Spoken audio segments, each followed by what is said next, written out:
Contrastes. Este es el momento de Contrastes. Gracias por estar con nosotros y a nuestra invitada de esta tarde, a quien le voy a presentar pues una serie de preguntas, pero también de entrevistas que hemos tenido a lo largo de estos noticieros. Y tú me vas a decir qué es lo que opinas. Abril Moreno Albarrán, ella es directora general de Energía a Debate. Gracias por estar con nosotros por estos minutos con Mega Noticias. Muchas gracias, Michi. A ti y a tu auditorio. Encantada. Muchas gracias. A ver, si la reforma eléctrica se llegara a aprobar y tal como se está planteando actualmente, ¿el costo de la energía eléctrica bajaría o se duplicaría? Te lo pregunto porque pues esto mismo pues es lo que nos estamos preguntando. Esto mismo es lo que nos dijo Gonzalo Monroy, director general de la consultoría de GEMEC, y que pues me gustaría que empezáramos con eso, empezáramos escuchándolo y tú me dices si estás en acuerdo o en desacuerdo de lo que nos dice. Vamos a escucharlo. Costo de generación, eso te lo puedo decir, prácticamente se duplica. CFE ha dicho y ha hablado justamente de una tarifa social, que sería una sola tarifa a todo el país, y la realidad, te lo digo, Magda, la reforma no habla de tarifas. Lo único que dice es que CFE podrá establecer sus tarifas sin consultarlo con nadie. Y ese espacio de ambigüedad sugiere de que también puede ser que a un Estado que se ha portado muy bien con el presidente le dejen la energía quizá a un centavo. Y algunos estados que a lo mejor se voltearon y ya no apoyan al presidente o que cambiaron de partido político, ahora subírselos a 5,000%. Mayores subsidios eléctricos. No son únicamente para inversiones o para justamente mantener los subsidios que tiene la gente. Es para pagar los incrementos de nómina y de las ineficiencias que tiene la CFE. ¿Cuál es tu opinión, Abril? Pues sí, coincido totalmente con él. Me parece que justamente la reforma eléctrica lo que va a hacer es un incremento en precios porque las energías, hoy tenemos una generación por privados que es bastante más baja, digamos que hasta 3-4 veces, incluso hasta 5 veces más barata que la que puede generar la CFE. ¿Por qué? Porque la CFE tiene plantas que tienen 30-40 años, que tienen el problema de las fallas, son continuas, cuesta mucho la operación, el mantenimiento, el capital humano, la parte del sindicato, los empleados, el pasivo laboral es terriblemente grande. Entonces, esto hace que la CFE sea una empresa altamente costosa.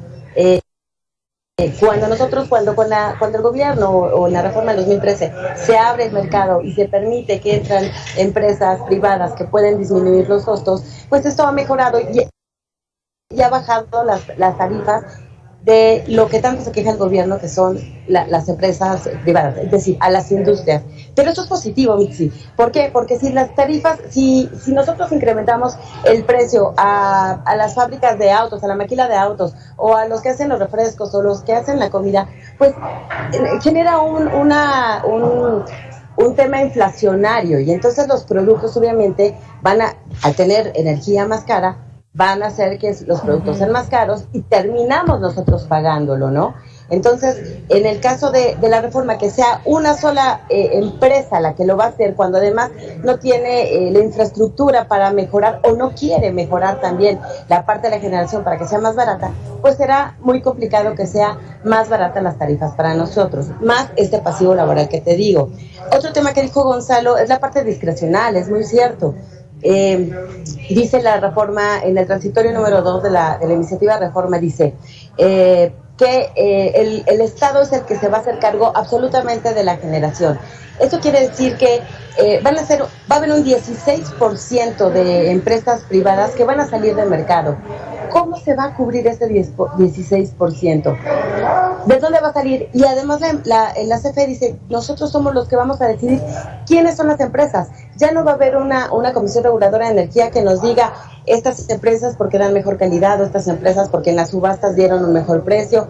Simplemente va a ser a la discrecionalidad del gobierno. Es decir, que le vas a otorgar absolutamente todo el poder a una sola institución, a una sola persona. En este momento será a Manuel Bartlett, y esto no ayuda a mejorar las tarifas. No porque piensen que es una empresa del gobierno, eso no significa y no implica que por ser empresa del gobierno van a mejorar los precios. Eso, o las tarifas, eso no es verdad. Sí, ¿Y qué nos ha dicho la historia, Abril, sobre la concentración del poder? Que siempre las cosas salen mal. Así es. Déjame comentarte nomás una cosa que se me estaba olvidando. Hay una tarifa que se llama de suministro básico, que esa es la que nosotros pagamos, las de los hogares, ¿sí? Y que esa está subsidiada en una buena parte. Pero lo más interesante del caso es que en diciembre del 2018, el presidente López Obrador le dijo al secretario de Hacienda que por decreto se indexara la tarifa eléctrica de nuestros hogares al índice nacional de precios. Esto significa que no por el costo de generación suben las tarifas de nuestros hogares, sino significa que por inflación sube. Hoy estamos arriba de la inflación, arriba del 7%. Y con el tema de Ucrania, esto va a subir todavía más el precio de generación por inflación. Esto quiere decir que nuestras tarifas van a subir más o van a tener que meter un subsidio mayor que ya de por sí fue de 73 mil millones de pesos el año pasado, que es muchísimo dinero que se podría utilizarse en otros recursos como educación, salud, en otros servicios para nosotros, seguridad, que es importante y que no lo estamos llevando a cabo en ese sentido. Y entonces posiblemente por el tema inflacionario que puede generar esta guerra con Ucrania, pues van a subir todavía más las tarifas o más el subsidio, y además es un subsidio regresivo, es decir, que es generalizado, ni siquiera es focalizado a la gente que más lo necesita, ¿no? Uh-huh. Sí, Abril, o sea, no es solamente lo que se está decidiendo de manera interna, sino lo que está pasando en el exterior, y me parece que vas a coincidir con lo que nos dijo Ana Azuara. Ella es especialista del mercado de commodities de Banco Base, porque ella nos dijo, bueno, la alta inflación y los problemas de cadenas de suministro son algunas de las afectaciones, pues, y de estos impactos financieros que se va a tener por este conflicto entre Rusia y Ucrania, que lo vamos a ver en los próximos días. Vamos a escuchar a Ana Azuara y me dices qué opinas, que repito, seguramente coincidirás. La producción de electricidad, por ejemplo, en México el 40% se necesita para producir esta electricidad, se necesita el gas natural. Entonces, en este caso, pues la CFE, por ejemplo, vería sus costos, pues aumentarían, y todas las empresas, como te mencionaba, cualquier empresa que necesite pues energéticos o tenga un alta pues uso de electricidad desde ese punto, pues aumentaría sus costos y todo se iría pues hacia los consumidores, ¿no? Eventualmente pues esta cadenita baja, por así decirlo, ¿no? ¿Coincides, Abril? Sí, nada más con algunas observaciones. Nosotros, la generación eléctrica en México no es el 40% de gas, por parte de, o sea, con base en gas natural, es el 60%. O sea, no es el 40%, es el 60% lo que nosotros utilizamos. Un tema importante es que la guerra de Ucrania efectivamente va a subir los precios de los combustibles a nivel general. Es decir, el crudo va a subir, ya lo vimos que llegó a 100 el Brent, ¿no? Hace poco, aunque ahorita ya lo bajamos. Que sí. También implica que nuestra mezcla mexicana también se incrementa. Y esto nos ayuda un poco porque pues también vamos a tener un ingreso por excedentes. Pero hay algo también importante. Si bien nosotros importamos cerca del 80% del gas natural en Estados Unidos, yo hace un rato, cuando me hicieron esta pregunta, tenía precisamente esta duda porque me conflictuaba en el sentido de que a Estados Unidos, que es el que nos vende este gas, ya hizo una promesa de poder apoyar a Europa para venderle gas natural licuado. Y entonces yo decía, bueno, finalmente el gas natural licuado a Europa se le vende a $7-8, cuando a México se le vende quizás en $1 o $1 y pico, y pues es preferente lo que se le podría vender. O sea, Estados Unidos preferiría venderle a ellos. Sin embargo, algo muy importante es que ya está topado, es decir, por infraestructura, Estados Unidos no puede generar mucho más infraestructura para poder vender más, exportar más gas natural licuado a Europa. Es decir, que no estamos compitiendo. Esto quiere decir que posiblemente a un corto plazo el precio de gas natural no va a tener un incremento sustancial. sino se va a poder mantener, lo cual no significa que no va a subir, porque ya lo vimos el año pasado. De noviembre a la fecha ya subió en un 20%, y esto es por la demanda que han tenido países como China, como Corea del Sur, porque han sido como lugares muy importantes, o son puntos muy importantes de Estados Unidos para la exportación de Estados Unidos, ¿no? Entonces, sí, también vamos a tener un impacto, pero no en un corto plazo tan fuerte en gas natural. Puede ser más en gasolinas, sí, eso es muy posible, pero no tanto en gas natural, que es la que genera el 60% de la generación eléctrica del país, ¿no? Ok, a ver, ¿tú cuándo prevés que estos efectos negativos se podrían estar palpando en nuestro país? Te lo pregunto porque Santiago Arroyo dice que por lo menos en un par de semanas estarían viendo estos efectos. Él es especialista en energía y director de Ursus Energy. Lo escuchamos y tú me dices también tu opinión.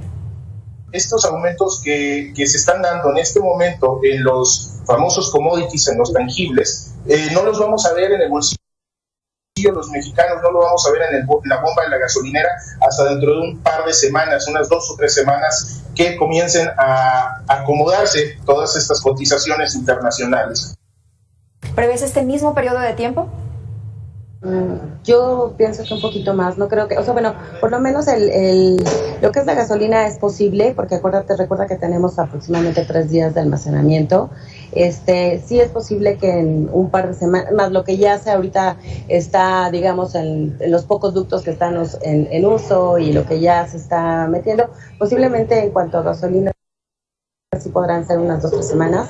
En gas natural me parece que puede ser un poquito más prolongado el tiempo del impacto, pero bueno, sí, finalmente va a haber una cuestión de incrementos de energéticos en el país, pero no tan sustanciales, o sea, no nos debemos asustar. El presidente decía, si el gas natural sube tanto, entonces vamos a meter hidroeléctricas, y vamos a meter combustóleo y vamos a las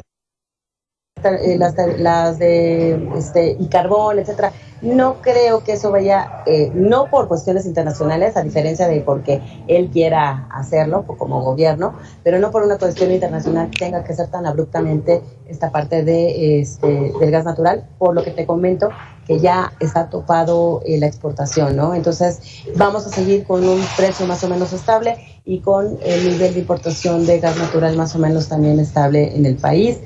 Por un ratito más, no te podré decir si 1 o 2 meses, hay que ver también cómo qué tanto va a continuar también esta guerra de Ucrania, ¿no? Con Ucrania. Uh-huh. ¿Hasta dónde llega, ¿no? ¿Hasta dónde afecta? ¿Cuánto más va a continuar? Porque también hay especialistas específicamente de la guerra o de conflictos armados que pues están previendo que tampoco dure mucho debido a la situación económica que también tiene Rusia y que no podría pues estar manteniendo pues este conflicto. Abril Moreno, dame oportunidad para que vayamos a una pausa, pero seguimos platicando de este tema súper interesante que nos afecta a ti, me afecta a mí y le afecta a todos los ciudadanos. Vamos a la pausa y regresamos con más. Continuamos con más de Mega Noticias. Oiga, en esos momentos ya se encuentra sesionando el Consejo General de la ONU. Lo estamos siguiendo completamente en vivo. Cuando haya un mensaje relevante que compartirle a usted sobre este conflicto, esta invasión por parte de Rusia a Ucrania, se lo vamos a estar compartiendo a través de esta misma pantalla. Pero regresamos con el tema de los foros de la reforma eléctrica, el esquema tarifario. Abril Moreno, estamos platicando contigo, directora general de Energía a Debate. A ver, economistas, por su parte, también están viendo complicado el panorama, pues a su vez económico en nuestro país sobre este conflicto entre Rusia y Ucrania, lo que generará el encarecimiento de derivados de petróleo. Es decir, no solamente se queda allí de cuánto está costando el barril como tal, sino que todo lo que se deriva, vamos, en consecuencia. Vamos a escuchar esto que nos dijeron y tú me dices qué opinas. Es un panorama muy complicado porque no tenemos crecimiento importante del mercado interno. El motor, como bien lo dice la OCDE, ha sido el sector exportador, pero eso no ha jalado al resto de la economía.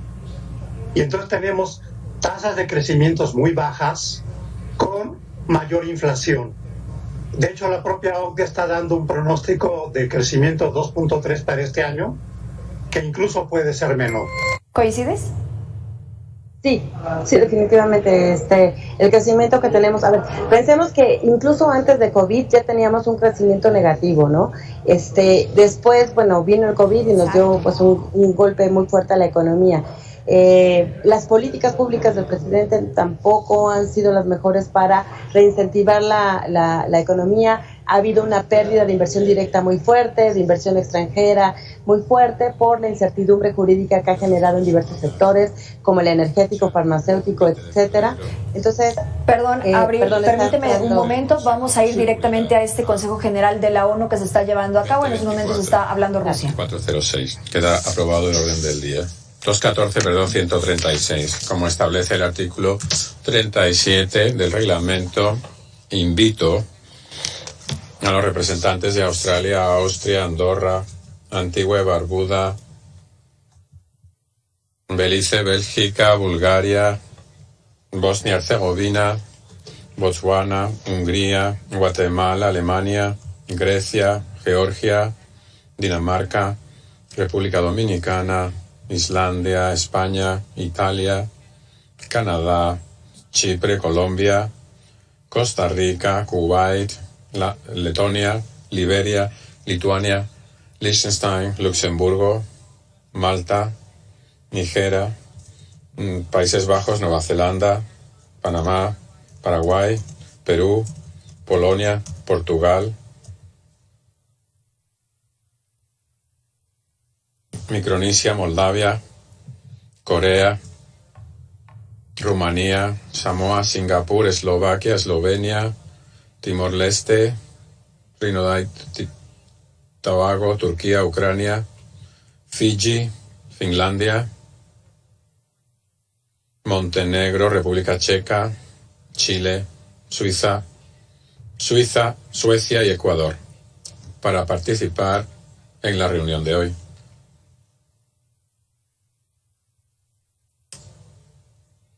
El Consejo de Seguridad comienza ahora el examen del tema 2 de su orden del día. Los miembros del Consejo disponen del documento S. 2022-555, texto de un proyecto de resolución presentado por Australia, Austria, Albania, Andorra, Antigua Barbuda, Bahamas, Belice, Bélgica, Bulgaria, Bosnia y Herzegovina, Botswana, Hungría, Guatemala, Alemania, Grecia, Georgia, Dinamarca, República Dominicana, Irlanda, Islandia, España. En los demás espacios de Mega Noticias, por supuesto que vamos a dar seguimiento a lo que pues se decida o señalen en esta reunión que están teniendo de sesión del Consejo de Seguridad de la ONU. Gracias, Abril Moreno, por esperar. Nos estabas comentando, incluso antes de este conflicto, durante la pandemia, ya se estaba viendo pues estos incrementos ya en los derivados del petróleo. Sí, así es. Hablábamos primero del crecimiento, ¿no? Del crecimiento a nivel país. No ha habido crecimiento, no ha habido inversión directa. Si hablamos también por ejemplo, de la producción del petróleo en el país, pues tampoco se han llegado a los objetivos que se ha planteado el presidente. Vamos muy rezagados en este sentido. Entonces, sí, me parece que tenemos una tasa inflacionaria alta, la recuperación económica del país no ha sido la mejor, ahora se nos presenta una guerra que nos va a volver a impactar, y por supuesto esto hace que al subirse el crudo en general, pues van a subir todos los commodities, todos los derivados, va a subir el plástico, van a subir el acero, va a haber una tarifa, un impacto inflacionario en todos estos sentidos, ¿no? Y el crecimiento económico del país, pues no llega, no ha sido eficiente y efectivo tampoco por las políticas públicas y por los acontecimientos que hemos vivido, por el COVID y por la instrumentación de cómo se ha manejado, ¿no? Sí, fíjate que cuando hemos tocado el tema de economía y lo hemos platicado con expertos en esta materia en específico, bueno, nos decían la recuperación económica para este año todavía iba a tardar, iba a ser muy poca, iba a ser lenta hacia 2023, 2024, pero ahora con este tipo de situaciones que se están presentando en el mundo, pues vaya que también el panorama pues se torna mucho más complicado. Ahora, regresemos un poco al tema de la reforma eléctrica. Hay incertidumbre en cuestión de otros países para la inversión en nuestro país. Vamos a hacer una pausa, vamos a escuchar de nueva cuenta al Consejo de Seguridad de la ONU. Huye para salvar la vida.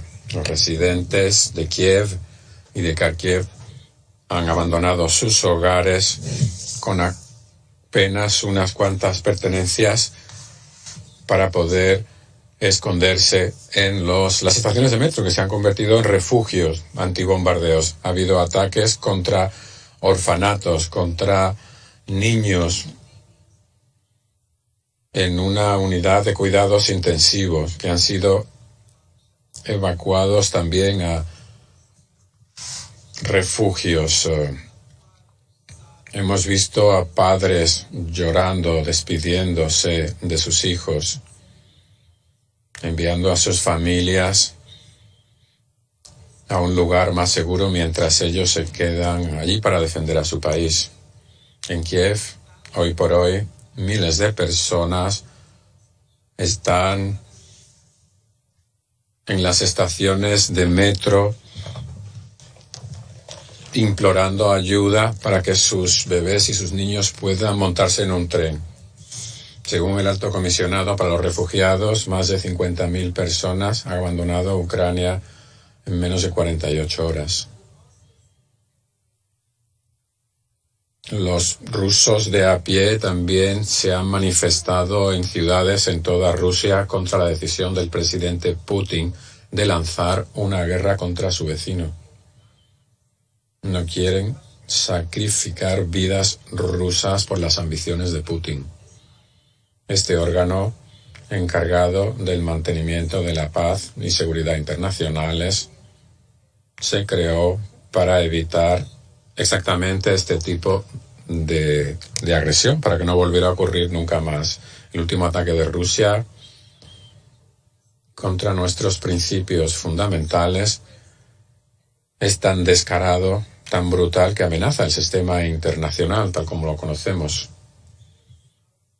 Tenemos una obligación solemne para no ignorar lo que está ocurriendo. Estamos convencidos de que las nobles intenciones de esta institución deben estar ahí para salvarnos de los problemas del siglo XXI, para salvar a nuestros hijos y a nuestros nietos de los horrores de la guerra. Exactamente lo que experimentan hoy nuestros hermanos y hermanas de Ucrania, que pronto necesitarán agua, alimentos, refugio, de ayuda médica. Habrá desplazados, habrán perdido todo lo que han construido. Nosotros, por ello, en Albania, en consulta con nuestros aliados, hemos propuesto esta resolución exigiendo responsabilidades a Rusia por su agresión contra Ucrania. Esta resolución condena la agresión de Rusia, reafirma la soberanía, independencia, unidad e integridad territorial de Ucrania y exige a la Federación Rusa que de manera inmediata, completa e incondicional retire sus fuerzas. También pide que se facilite rápidamente la asistencia humanitaria sin obstáculos para los necesitados en Ucrania y la protección de civiles, incluyendo a aquellos que son personal humanitario. Hoy estamos aquí adoptando una postura de principios contra la agresión de Rusia en este Consejo.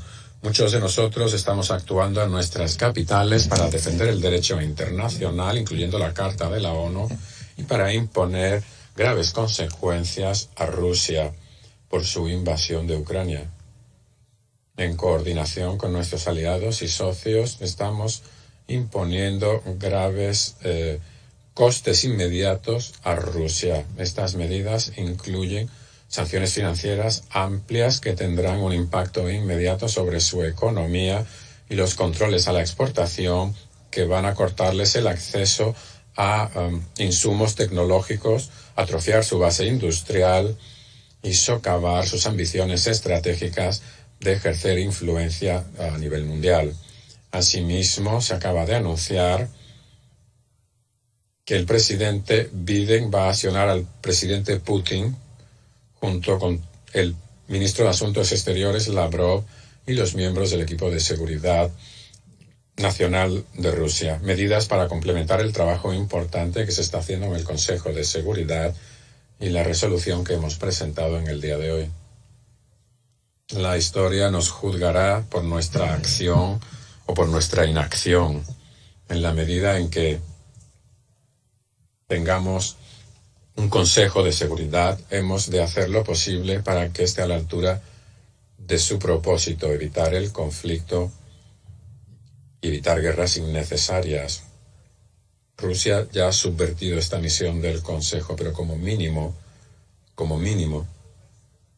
el resto de nosotros tenemos la obligación de presentar nuestra objeción y de defender la Carta de Naciones Unidas. A los que dicen que todas las partes son culpables, yo digo, eso es una escapatoria inaceptable. Un país está invadiendo aquí a otro. Rusia es la agresora. No hay término medio.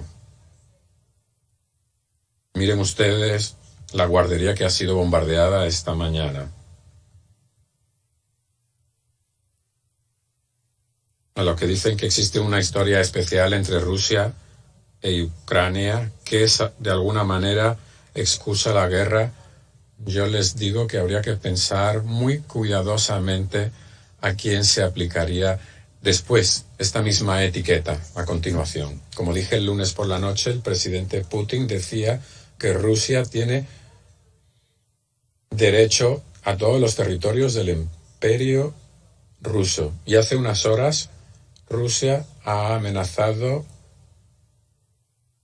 a Suecia y a Finlandia con repercusiones políticas y militares. Los Estados miembros responsables no invaden a sus vecinos, no cometen actos de violencia contra sus vecinos porque pueden hacerlo simplemente. Ese es el objetivo de nuestro sistema internacional. Y eso es para lo que se ha creado el Consejo de Seguridad y Naciones Unidas. Así que, colegas, se trata de una votación muy simple en el día de hoy. Lo voy a decir en términos muy claros. Voten a favor si creen en defender la Carta de la ONU. Voten a favor si apoyan a Ucrania o a cualquier Estado en su derecho a la soberanía y la integridad territorial.